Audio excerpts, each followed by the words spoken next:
Well, good morning and welcome to Focus Today. It's great to be sitting in the seat here. I haven't done this for a while, having Tim Elbert in the studio, because normally Perry's here. So it's great to be here with him and all the stuff that's growing. And this is here between us right now. First of all, good morning to you. Well, good morning. Yes. Four Seasons Nursery. And sitting next between us is what? What do we even have here? Well, this is a dwarf pomegranate. Oh, I can see that now, but I wouldn't have guessed that. It really is small. Yeah, it's a little dwarf plant that has these bright orange flowers on it through summer, and it will produce pomegranate fruit. This is like a plant version of a miniature poodle. There you go. You have the full-size poodle, and you got the little one. Right. Well, this is pretty good. So this actually will produce pomegranate seeds? I mean, whatever we call them? The pomegranate? Yeah. Yes. Are they smaller? I don't think they're as big as the regular ones that you get in the store. Okay, but the actual plant is smaller, but the seeds may be similar. Well, that's pretty cool. And you bring this in why? Is this a popular or a not so popular plant? Well, it's a unique plant. I brought this in because it was very unique. I only have a few of them there, and occasionally I get these calls for pomegranates, and they looked so good I decided to bring them in. The bright orange flowers are unique. You don't see this color a lot, so it's very nice. It is a plant that likes a lot of sun, and with some sunshine coming up this week, I thought, well, we can focus on some sunshine. Well, we were talking about that this morning, is that, we've had all this rain coming in, and that kind of, the weather has changed. I mean, I still have orange trees that are blooming. I walk outside and I felt I was in a French perfumery or something, and I thought, wait a minute, this is the end of June here. What's going on? This should be happening in March. Right? I mean, are we in some weird climate zone thing because of the weather having been odd this year? Yes, plants are reacting a little bit differently than they normally would, and of course we're seeing a lot of different problems with plant diseases, and insects are coming on a little later than they would normally as they're hatching a little later. There's definitely flowers that would come on usually in June, starting to come on a little bit later now. So yeah, it's definitely pushing things back a little bit further. I know my pepper plants in my vegetable garden are really suffering because they haven't been warm enough yet. Oh, that's true. Yeah. Now in front of us, we've got something else here. Yeah. What is this? In the spirit of the 4th of July, this is a fireworks fountain grass, and this is our giveaway today. Okay. And it's a beautiful, colorful grass of pinks and purples, and even a little bit of green and white in there too. It's not a winter hardy plant, so it's just something just for summertime, but it'll produce a lot of color. You can plant it in the garden, or you can put it in a container. Very nice little plant. Okay, that's good. Well, it looks like it's in a state, kind of a state of having an explosion at this point, and it just kind of froze right there. And I suppose that's pretty much the idea of a fireworks plant. I noticed it says full sun to part shade, and that's really depending on what time of the day you're going to have that this time of year. So it's a great plant for now. Yeah, it's an excellent plant. It'll grow in the full sun, so in all-day sun, or it'll grow in half-day sun. The only thing would be is if it was in a really shady spot, you might have a little bit of trouble keeping that color in. But other than that, yeah, it's a great little container plant. That's cool. So this one, a lucky caller will be able to take this home with them. Yes, yeah. All right, so all you have to do is be a participant of the show, and then we will we'll draw the name from the hat that we find around here somewhere. And 776-5368 is a number that you can call right now for your questions, your perhaps solutions. We have had listeners and viewers with some great solutions to problems that they've had that way. Yeah. So go ahead and start calling in right now, and we'll get your question, 776-5368. Let me ask you a little bit more about the disease thing. Because of this is it because of the weird weather we've had where some things are growing and others are not? Does that have anything to do with the disease problem? Well, typically diseases are fungus or bacteria based on plants, and so what it requires for the fungal development or whatever to happen is very specific temperatures and moisture levels. And when we reach that point, it'll trigger the spores, the fungal spores, to begin to germinate and grow. Right. And typically, in our situation here in the valley, that window of opportunity for fungus is fairly small.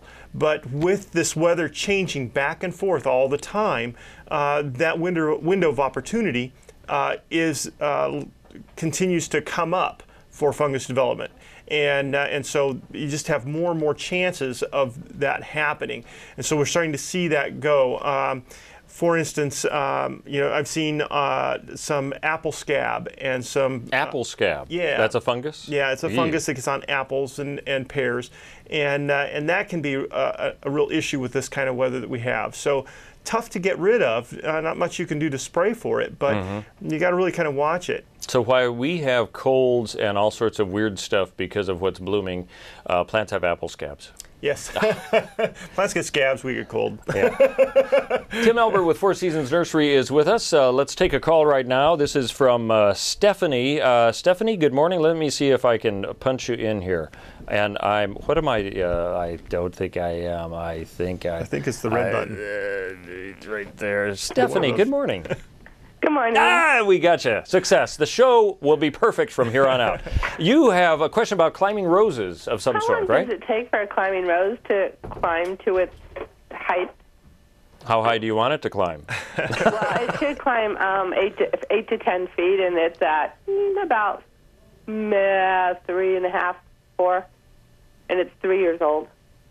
Okay. Doesn't it depend on the kind of rose it is? I mean, aren't there differences? Yeah, there are several different varieties of roses, and some of them are going to grow faster than others. And so if you're having a difficult time getting it to really grow up, it could be that the variety that you have just is a slower or smaller variety of a climber.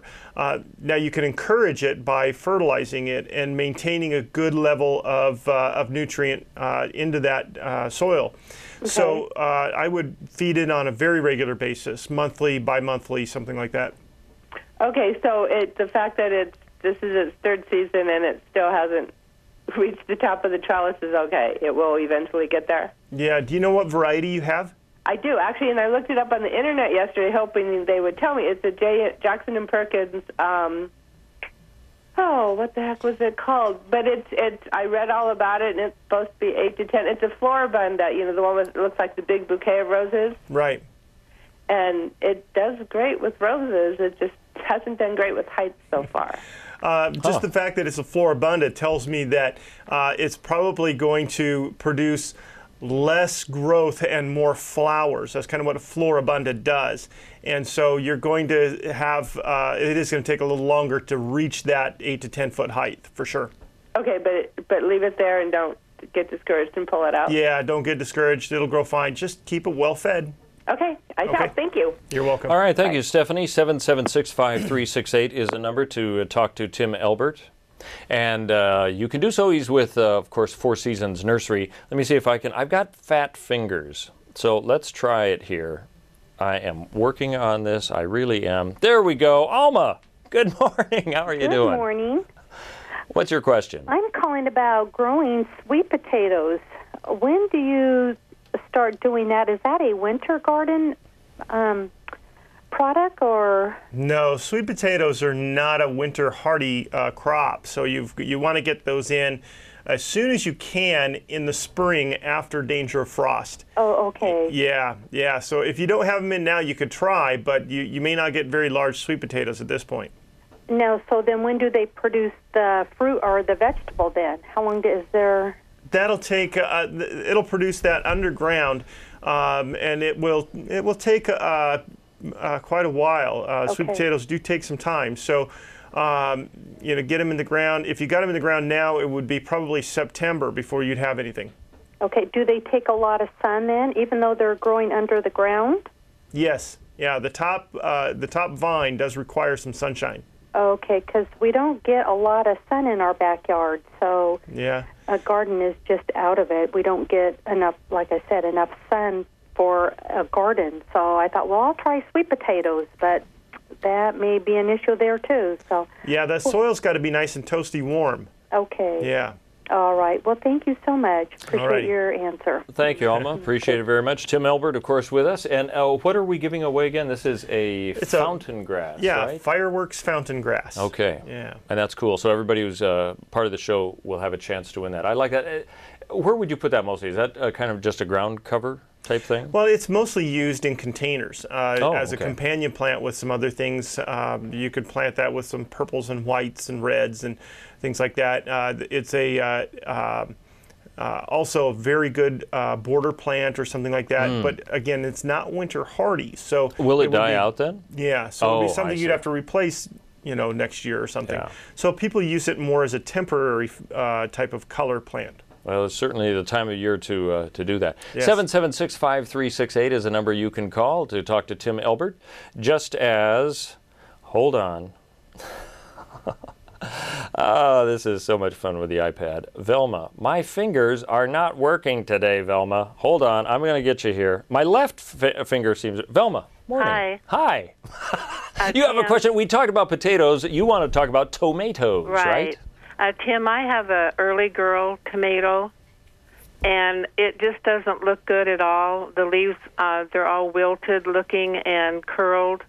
And I put some of that diatomaceous earth on it, and it looks like it's getting a little bit better. And I don't know if it's just, related to the weather or what. I have 2 other tomato plants, and they look okay, but that one just does not look very good.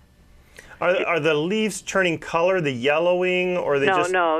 It's really a dark green. Okay.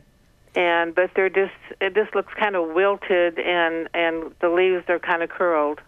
Okay, that's probably just weather related.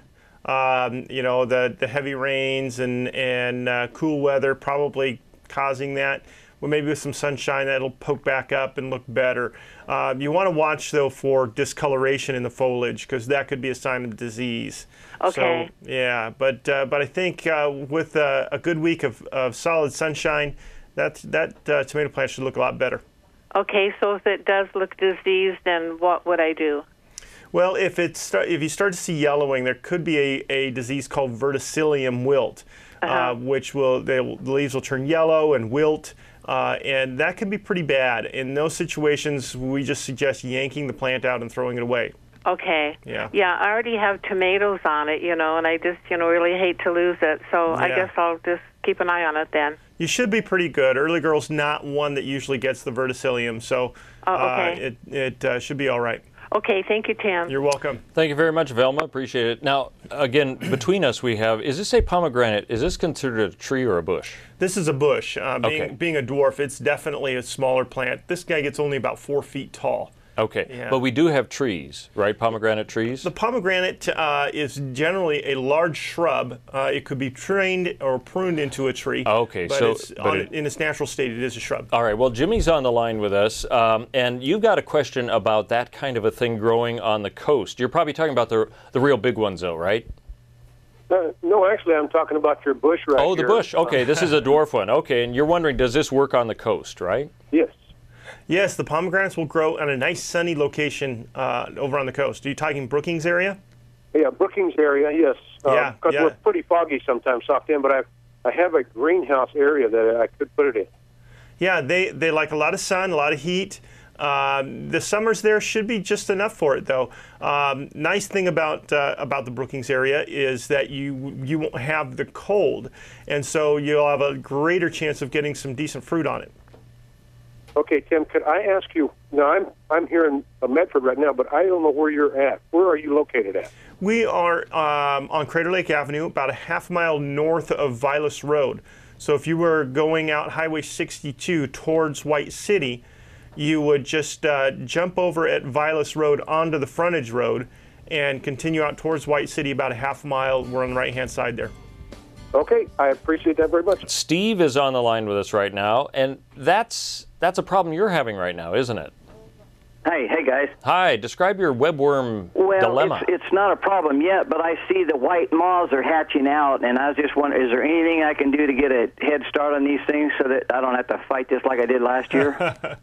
Well, I wish that I could say there's a really good way of making sure that they don't come around, but unfortunately, that's going to be very difficult. Yeah. Of course, keeping an eye out for them and finding them and destroying them is probably the best thing you can do offhand for now. Keep an eye on your plants. Inspect them thoroughly, your trees and shrubs.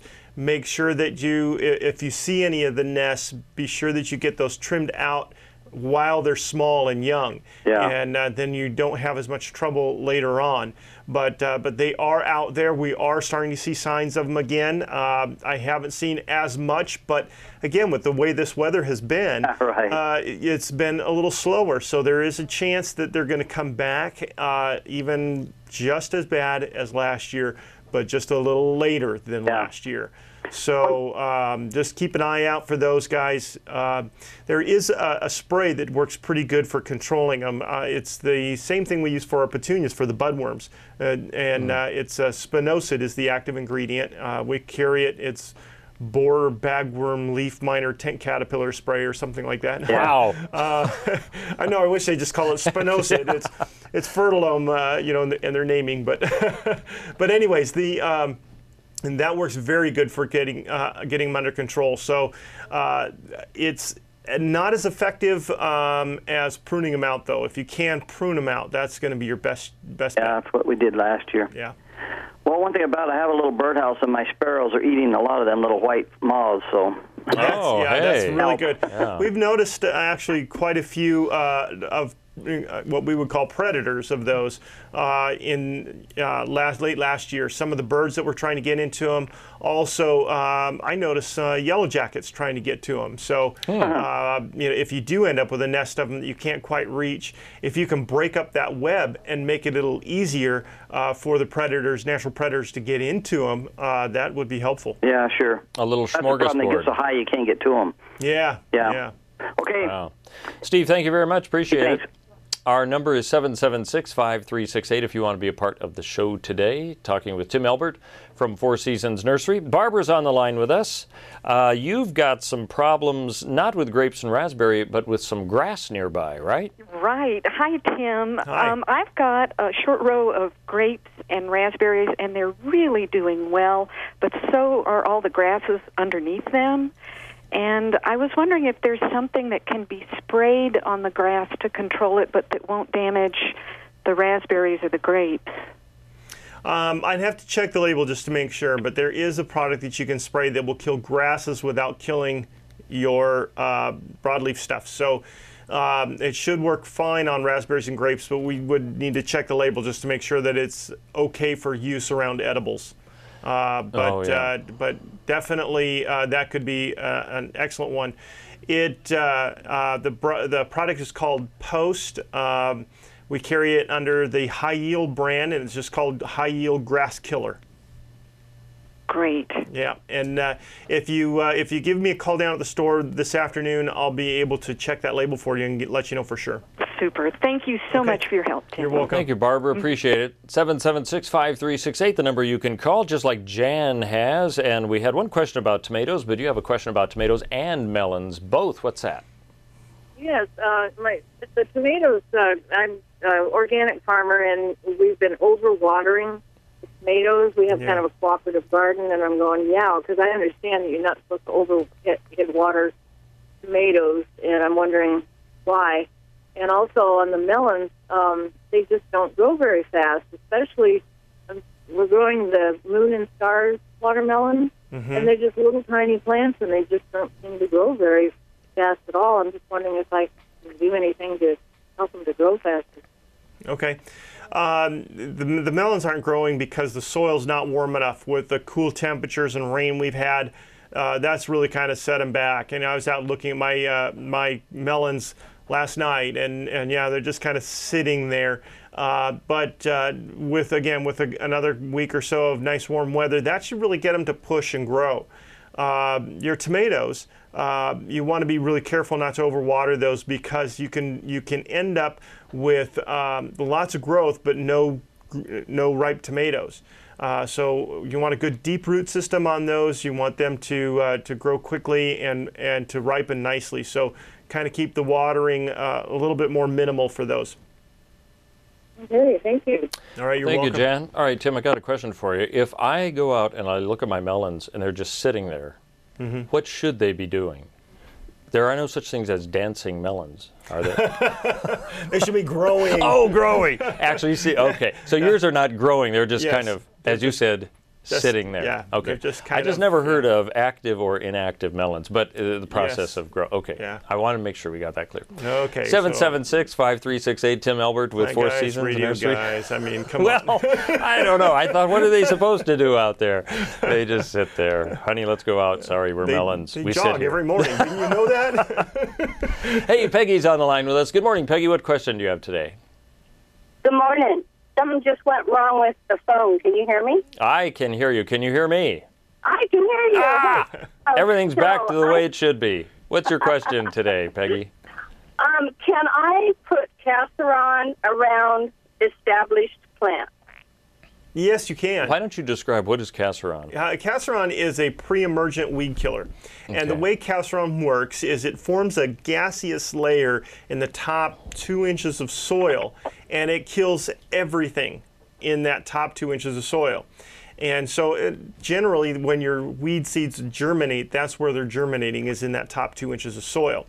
And so as they germinate, it kills them off. Now, casseron works very good for that. It controls a lot of different things, but you have to be very careful with that around your shallow-rooted plants, such as rhododendrons, azaleas, that kind of a thing, bulbs, because it will also kill the root systems at 2 inches deep.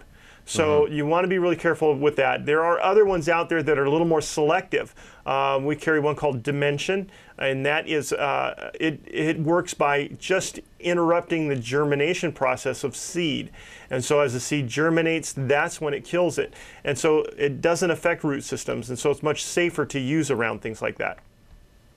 2 inches is actually pretty deep. I mean, that's significant, isn't it? Yeah. Amazing chemical. Right, and it will, that's why it kills grasses, because that's the majority of the root system for a grass is in that top 2 inches. So you got to keep it away from grasses and things like that. But otherwise, established shrubs and trees, it's fine. Okay, so how long would casseron last? Let's just say I put it down last year. Is it still effective this year? No, if I remember right, I'm trying to remember the label on it, but I believe it's about a 6-month label. Okay. Okay, thank you for your help, and do I have my name okay?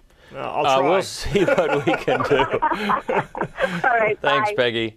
776-5368, the number to call to talk to Tim Elbert from Four Seasons Nursery today. Chris, good morning. You've got a problem, it looks like, with nutgrass, right? Yes, I do, and I'm just kind of wondering, do you have some kind of something we can put on it to kill it, or is it impossible? Yes, it's called Nutgrass Annihilator. Yeah. I keep pulling it up, but, Yeah, and then it leaves those little nutlets behind, and then they come back up. So, yes, and I like to tell everybody that I am creating a test plot at home. And actually, it's just that I've been too lazy to get out there and spray it. But yes, it's up and growing like crazy right now. And of course, the nutgrass loves the wet soils. And so with all this wet weather we've had, definitely the nutgrass, nutsedge is really taking off. Monterey puts out the Nutgrass Annihilator, and that works very good. We do have that down at the store, so good. It does work very well.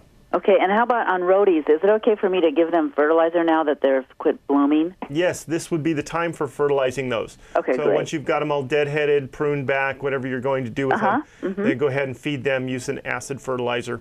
Okay, great.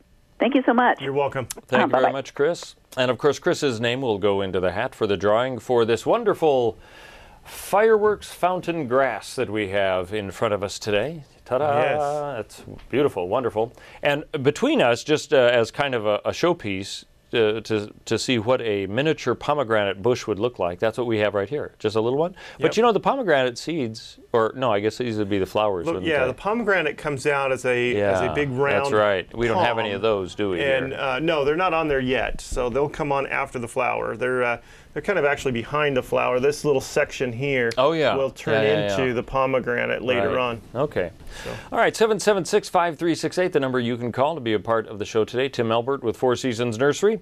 We've been talking a little bit about the problem of webworms. Bob, apparently you had a webworm option, but we lost Bob. The webworm's got him. We need, shows how dangerous they can be.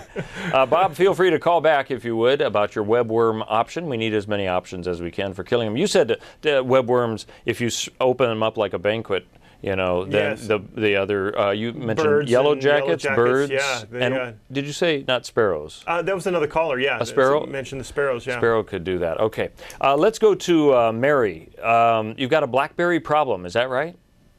Yeah. I, weed whacked all the tops, but how do you kill them? After you harvest them, you want to kill them. Okay. Well, cutting them all back, that's a really good thing, because you want to get rid of as much of that growth as possible to begin with.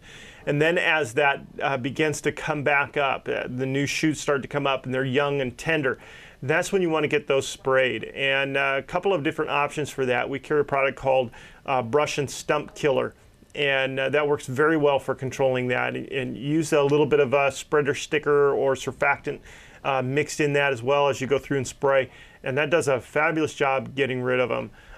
Also, there's another one put out by High Yield, I believe, called Turf Lawn Ester. And we use that for Bermuda grass control in lawns a lot. But it does also a very good job on blackberries. And you have that at your store? We certainly do.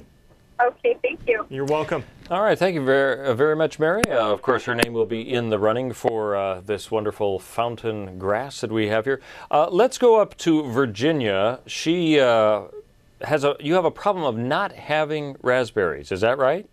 Yes, we planted them last year, and wonderful, beautiful green growth, leaves, everything, but not a single raspberry. Oh, well, just hold on.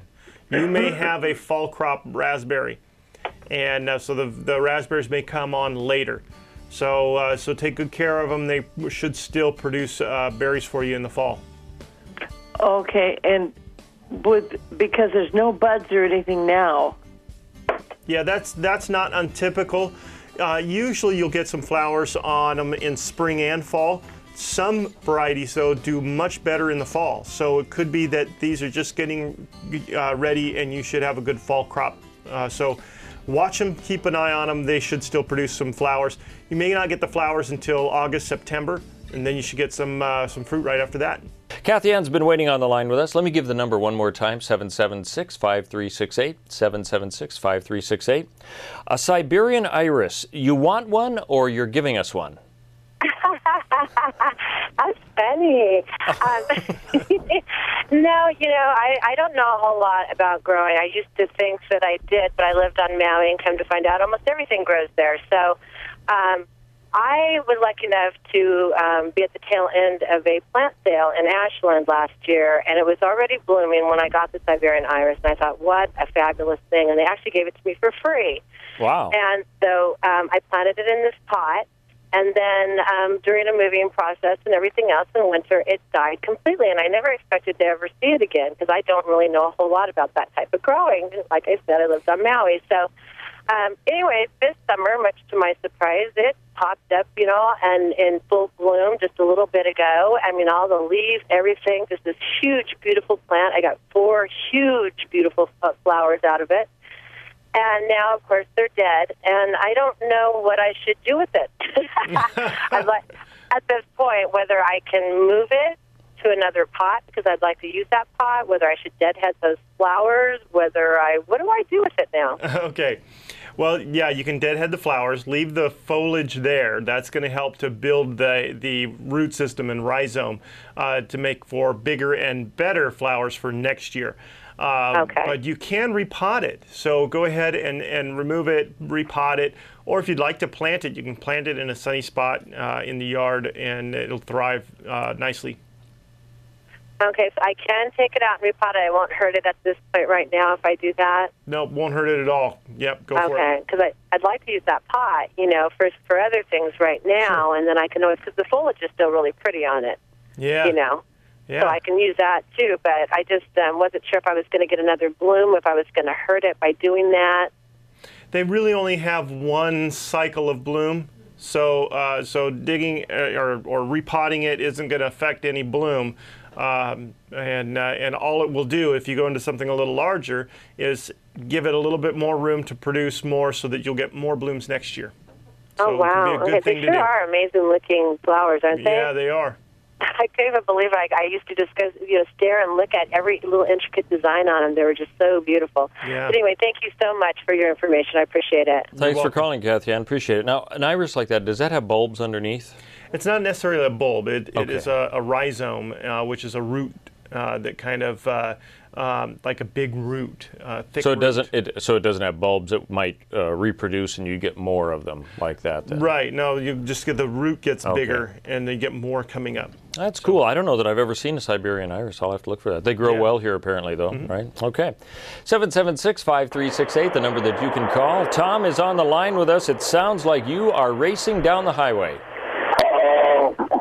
Hey, Carol had the blackberry problem, get a goat in the water bucket, and then she could eat the goat afterwards. But, Tom, I wish I knew what you were saying. Could you say a little slower, just a little bit? I told her to get a goat for those blackberries. Get a goat for the what? Blackberry bushes.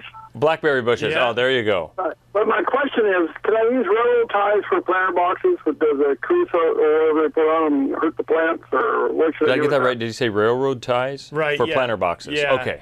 And the quick answer for that is yes, you can use railroad ties for planter boxes, but also yes, the creosote does leach into the soil and eventually can become a problem. So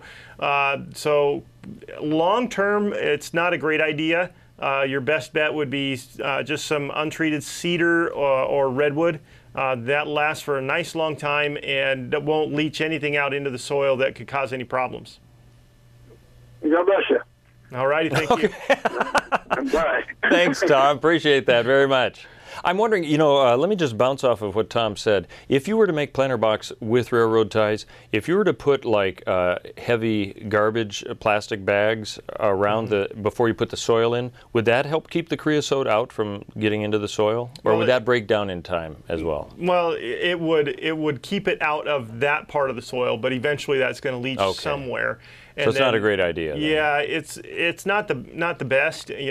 People have been doing it for many years, but eventually, yes, that creosote gets in the soil, and sometimes it does get taken up by the plant, and you do end up getting it in some of your fruit. And so, is it going to kill you? Probably not. but the flavor and all that is just but the thing is there are other options and they're safer and better. Okay. So if you've got a choice to do it, my choice would be cedar, redwood, and untreated. And that will last for many years. Okay, great. 776-5368, the number you can call to talk to Tim Elbert from Four Seasons Nursery, just like Dee has done. And you've got a question about a mini evergreen. We got a mini pomegranate, but you got a mini evergreen. What's your question? Yes, gentlemen, good morning. I sure do. It's sitting close to the house, and I'd like to trim it back, and I just don't know what time is a good time of year to do so. And also, can I top it? Okay, you know what kind of plant it is? It's just a little evergreen. Is it like cone-shaped? An ornamental one is what I call it. I really don't know. What kind of shape does it have? Pear, narrow at the top and gets larger at the bottom, and it's full. It's real full. There's no space in between. That sounds like a dwarf Alberta spruce, a very common evergreen. You can shear those back, but you've got to be careful not to go too far back with them. If you get into branches that don't have needles on them, so you end up with bare spaces, they're not really going to recover from that. Excuse me. But if you just do some light shearing, you'd be fine. Not sure I would try to top it, though. That really doesn't work good for those. Okay, I think probably I should just move it away from it's really up against, a pillar in the front of the house, and it's just going to take over. Yeah. What about transplanting? Transplanting time for that would be fall. Okay. Yeah. Okay. Well, thank you guys, and I love the Dove. Oh, great. Thanks, Have a Dee. good Appreciate day. it. Okay, you too. 776-5368, the number that you can call. Dean has done that. We've had some problems with weeds under some other types of things. You've got a problem with some weeds under something you're trying to grow too, right? Yes, I started this year, and good morning, gentlemen. Morning. I decided to get brave and plant corn this year, and I'm wondering if in the future, the next time I plant corn, is there anything I can do to prevent the weeds from under the corn stalks that seem to be robbing the moisture out of the ground? Well, not really. Generally, I would say use a pre-emergent, but not around corn, really. And so the key for that would be, as the weeds start to come up, is to just hoe them out, or just take a small tiller and cultivate those out, and that'll kind of discourage those weeds. And the corn can get big. Once the corn gets big enough, it will kind of shade that soil, and you'll have less trouble. But as far as I know, not really any good pre-emergence for around corn. What is the depth of the root base on corn? I'm a little concerned about using a hoe around the stalk. Oh, you should be fine. They're going to be fairly deep rooted. Of course, when you're going through with a hoe, you're not trying to dig out the weeds with the hoe. You're just trying to cut them off, and so you're just scraping the top half-inch of soil, roughly. Okay. Okay. Great. All right, Thank thanks, you very Dean. much. You're welcome. You bet. Appreciate it. Of course, Dean's name will be thrown into the hat for this wonderful fountain grass that we have that we'll be giving away a little bit later on. 776-5368, the number that you can call to be on the air with Tim Elbert from Four Seasons Nursery. Lois wants to do some transplanting. What is it you have in mind, Lois? Well, I have 2 peony bushes that I'd like to redo the beds, because the soil, I'm sure, is depleted and everything, and grasses are growing up around them that I can't get out. Okay. And I remember Tim said one time that you could transplant them any time. I just want to know how I go. Do I have to cut them down to a certain height before I dig them up and put them back in? That would be probably the best thing. You're not talking about tree peonies, are you? No, Okay. no, they're just the bush peonies. Yeah. You could go through and trim back the foliage, back to just, a couple inches off the ground, and dig them and move them, and be pretty successful with that now. Yeah. Okay. Thank you very much. You're welcome. Lois, thanks for calling. 776-5368, the number you can call, also to be a part of the show. Marilyn's on the line with us, and you've got a question about growing plants in containers. What is that? Hello, Marilyn. Are you there, Marilyn? Marilyn is there, but Marilyn is very quiet. And now we're calling Marilyn, apparently. We'll go to Alan. You've got a mushroom problem. If you'd like to make a call, please hang up and try. And Alan has a very nice voice. Okay, Deborah's on the line with us. You've got a fungus in a place that you don't want to have among us. Where is your fungus? Right. Actually, I heard Tim on the radio a couple of years ago, and I went and got some fungus and antifungal, and put it on my long stem red roses. And the roses came up looking like, I don't know, something from Area 54. I mean, they were all, wow. Unformed. They were really awful. And so anyway, now the roses look more normal, but now I've got this spot all over them again, and I just don't know what to do. If it's okay with you, I'll hang up and take the answer on the air. Or do you need to ask more questions? Well, no, that's fine. Okay, all right. Thanks, Deborah. Appreciate it. That's kind of weird. It's amazing that the roses recovered from what they must have looked like. What a suggestion do you have for her? Well, chances are the fungicide wasn't the cause of the deforming of the roses. We've used it in the nursery. We've been selling it for many, many years. So never had that real problem before. So chances are it wasn't the fungicide. There may have been some other things going on. Could have been some thrips or something going on that can cause the flowers to be deformed and funky looking. I would suggest for her again either the Fertilome liquid systemic fungicide. That's the one we use mostly on the roses. It works very good for fungus. If she's too scared to use that, any sulfur-based product on a cooler day should work fine for helping control that. Marilyn, you have been on the line for a while. Thank you for holding on. You've got a question about containers. Container growing, what is that? Kind of like the other person was talking about the railroad ties. I was wondering if the plastic, if you're growing in plastic, if that affects like the PVCs or whatever. Is there something in plastic that's bad that gets into the vegetables? No, the plastic doesn't break down fast enough to release anything that can be an issue with plants. So no, you'd be fine with plastic. Okay, that's what I want to know. Thank you. Thank you, Marilyn. You know, that is a good question because we've heard about the problems with plastics and water bottles, especially when the water bottles heat up and that kind of thing. Right. But there's a difference between hard and softer plastics too. So, right. Yeah. And the plastics we're using for containers is definitely a little, very different. Very hard, yeah. Good. 776-5368, the number you can call. Alan has done that, and we've had a few fungus and problems like that. You've got a mushroom problem. Which one is that? Yeah. Yeah, what mushroom problem do you have, Alan? All of a sudden, I've got white mushrooms. Oh, you've just got a lot of them. Okay. In the lawn? Yes. Yeah.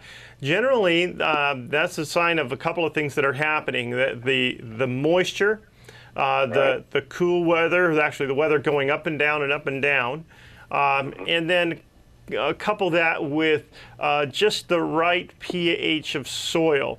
And so we can't really control the weather. So the one thing that we can control is the pH of that soil. So what you might try to do is add some lime to your soil, and that'll sweeten that soil, bring that pH up a bit, and then those things can't grow in that. Okay, super. All righty. Thank you. Thanks, Alan. Now, is that what some of the solutions are that you can buy that will actually get rid of mushrooms in a lawn? Does that just do the same thing? Does that have lime in it? Yeah, generally they're just based with like a dolomite lime based product, yeah.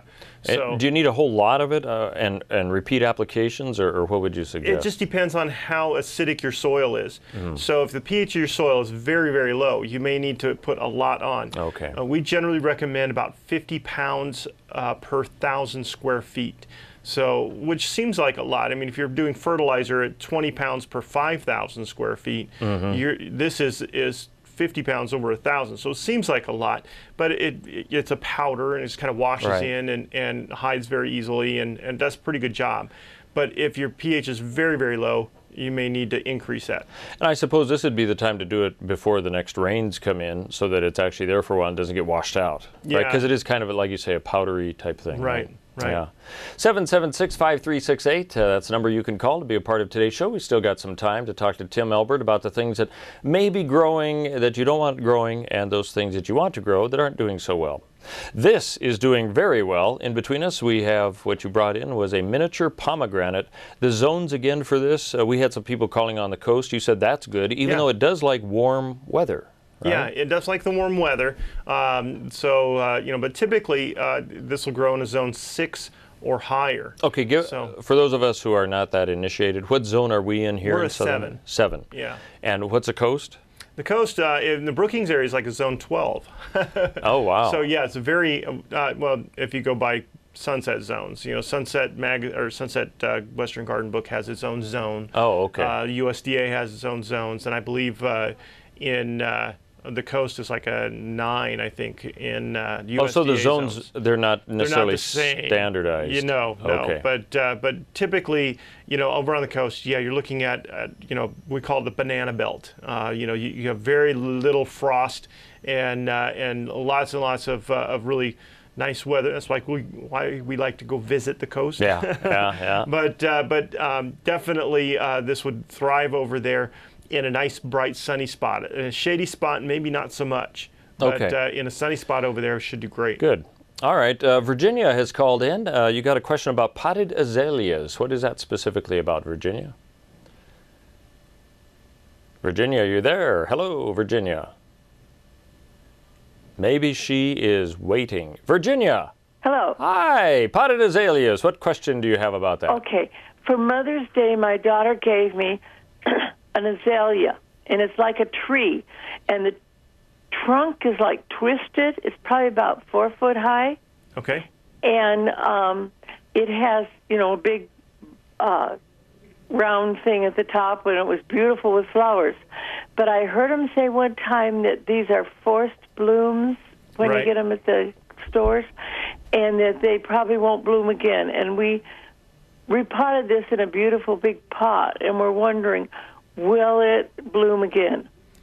All the blooms are gone now. Yeah, there's a high chance that it will not bloom again. Once they've been forced to bloom, getting a rebloom out of them is very, very difficult. Typically, also, you're looking at floral varieties of azaleas, which are not typically winter hardy for us here in the valley.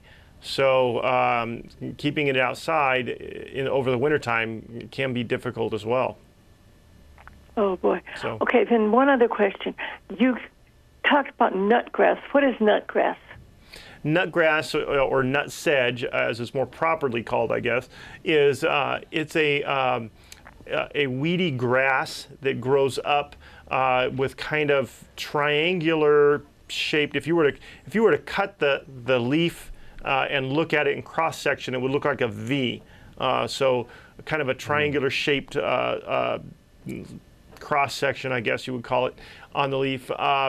They produce a very kind of a very soft root system, and then at the very ends of the roots, they produce this little nutlet, and that little nutlet is just like a bulb. And so you go to try to pull this out, and you pull it, and you think you've got it, you got roots and everything with it, and next thing you know, you've got 10 more coming up.